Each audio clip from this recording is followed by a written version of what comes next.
Hello everyone, my name is Dr. Deeksha Joshi. I come from Pithoragarh in Uttarakhand, wherein I have done most of my schooling till class 10th. Thereafter 2 years in Dehradun from Vellum Girls School.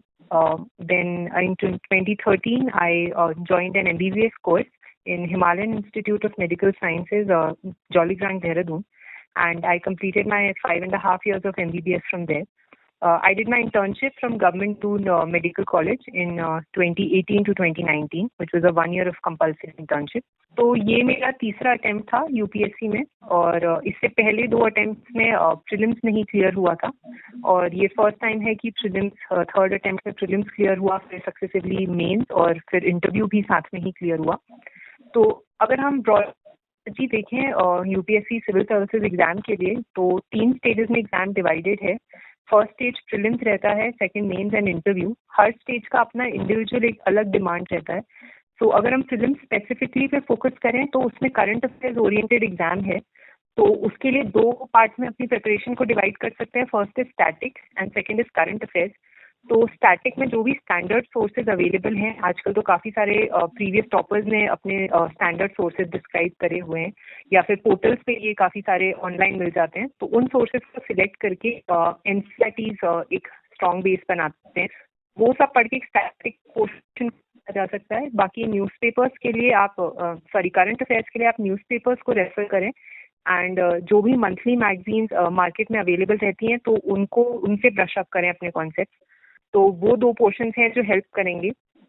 Since exam काफ़ी dynamic हो चुका है, तो उसको ध्यान में रखते हुए अगर आप स्टैटिक पोर्शन पे ज़्यादा फोकस करेंगे तो मुझे लगता है वो ज़्यादा हेल्प होता है कि एटलीस्ट आपके 30 to 40 question majorly from polity हो गया, हिस्ट्री हो गया एंड इकोनॉमी, तो उन 3 एरियाज पे अगर फोकस करेंगे तो वो काफ़ी स्ट्रॉन्ग होल्ड देता है एक प्रीलिम्स में. दूसरा प्रीलिम्स के लिए इम्पॉर्टेंट चीज़ है जीएस पेपर 2 जो सीसैट रहता है. तो सीसैट को नहीं इग्नोर करना है in the present times more, because अब वो पेपर भी काफ़ी एक तरीके से हम बोलें तो लेवल तो उसका थोड़ा इंक्रीज हो गया, डिफिकल्टी लेवल. तो सीसैट में कांस्टेंट स्पेशली जो लोग नॉन मैथ बैकग्राउंड से आते हैं या फिर क्लास 10th के बाद जिन्होंने मैथ्स नहीं पढ़ी है, तो वो लोग अपना मैथ्स के बेसिक कॉन्सेप्ट जैसे कि प्रॉफिट लॉस हो गया या फिर एवरेजेस हैं, इस तरीके के कॉन्सेप्ट्स को रिवाइज करें, और कुछ क्वेश्चंस कॉम्प्रिहेंशन के specially past year previous year papers देख के उनको प्रैक्टिस करें. तो प्रीलिम्स के लिए मोस्टली वही हेल्प करेगा. सेकंड, अगर हम मेंस की बात करें तो मेंस में एक कॉम्प्रिहेंसिव स्ट्रैटेजी होना इम्पोर्टेंट है.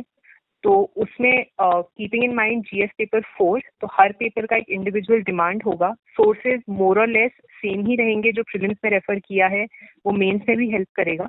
बस वहाँ पे आंसर राइटिंग प्रैक्टिस पे ज़्यादा फोकस करना होगा, किस तरीके से अपने एनालिसिस क्वेश्चन को एनालाइज करना है और अपने थॉट्स को प्रेजेंट करना है, उस पर ज़्यादा फोकस रहेगा. ऐसे एथिक्स एंड ऑप्शनल मेरे हिसाब से काफ़ी ज़्यादा इम्पोर्टेंट रहते हैं. इट कैन मेक और break your selection in the mains exam. तो इन 3 एरियाज पे फोकस किसी भी कैंडिडेट को रखना चाहिए. Coming to the interview preparation, तो इंटरव्यू में मोस्टली एक ओपिनियन डेवलप करना, मोस्टली विद रिगार्ड टू जो भी करंट इश्यूज चल रहे हैं, वो काफ़ी इंपॉर्टेंट रहता है. तो उसके लिए आप जो भी स्टैंडर्ड न्यूज़पेपर्स हैं जैसे कि द हिंदू है, इंडियन एक्सप्रेस है या फिर टाइम्स ऑफ इंडिया है, इन न्यूज़पेपर्स को रेफर करें. ऑन अ डेली बेसिस उनको पढ़ के एक ओपिनियन डेवलप करें, तो वो हेल्प करेगा. सेकेंडली, जो आपका डिटेल्ड एप्लीकेशन फॉर्म होता है उस पर आपने जो भी इंफॉर्मेशन पुट अप करी है उसका एक थॉरो अंडरस्टैंडिंग होना, उसका एक नॉलेज होना, विच इज़ वेरी इंपॉर्टेंट, क्योंकि क्वेश्चंस मोस्टली उसी के अराउंड सेंटर्ड रहते हैं. तो ये आपका जो फेज है वो इंटरव्यू, ये प्रिपरेशन इंटरव्यू में हेल्प करेगा.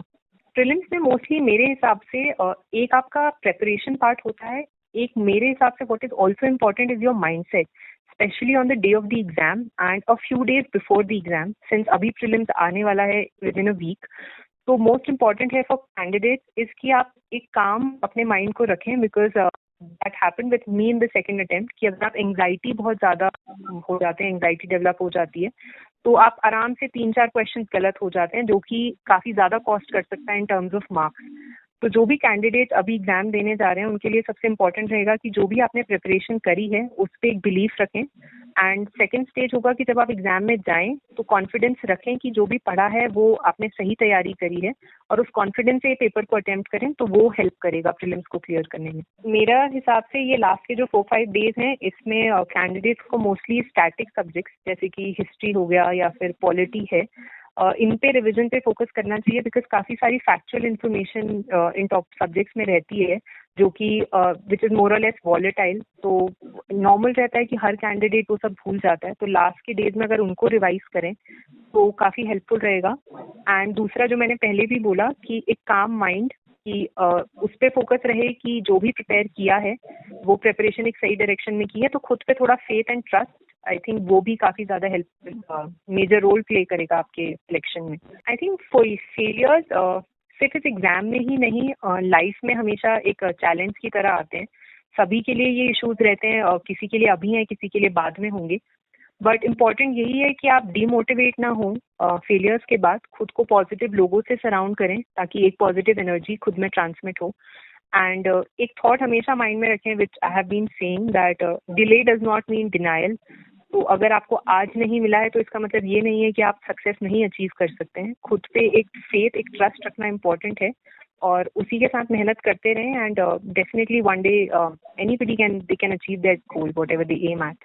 मैंने कोचिंग पहले किया था but it wasn't very much helpful, तो मैं नेम नहीं करना चाहूँगी, बट थर्ड अटेम्प्ट में जो मुझे लगता है ज़्यादा हेल्प किया वो था माय मेंटर अनुपम सर। तो he runs a smart work labs IAS academy.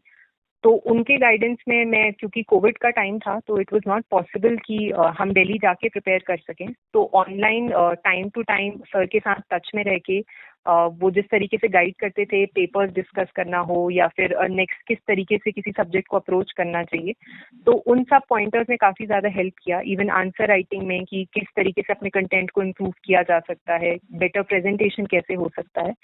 तो I have been constantly in touch with sir, तो उनकी गाइडेंस ने काफ़ी ज़्यादा हेल्प किया एग्जाम में। जी, मोस्टली प्रीलिम्स तक की सारी प्रिपरेशन घर पे ही रह के करी है।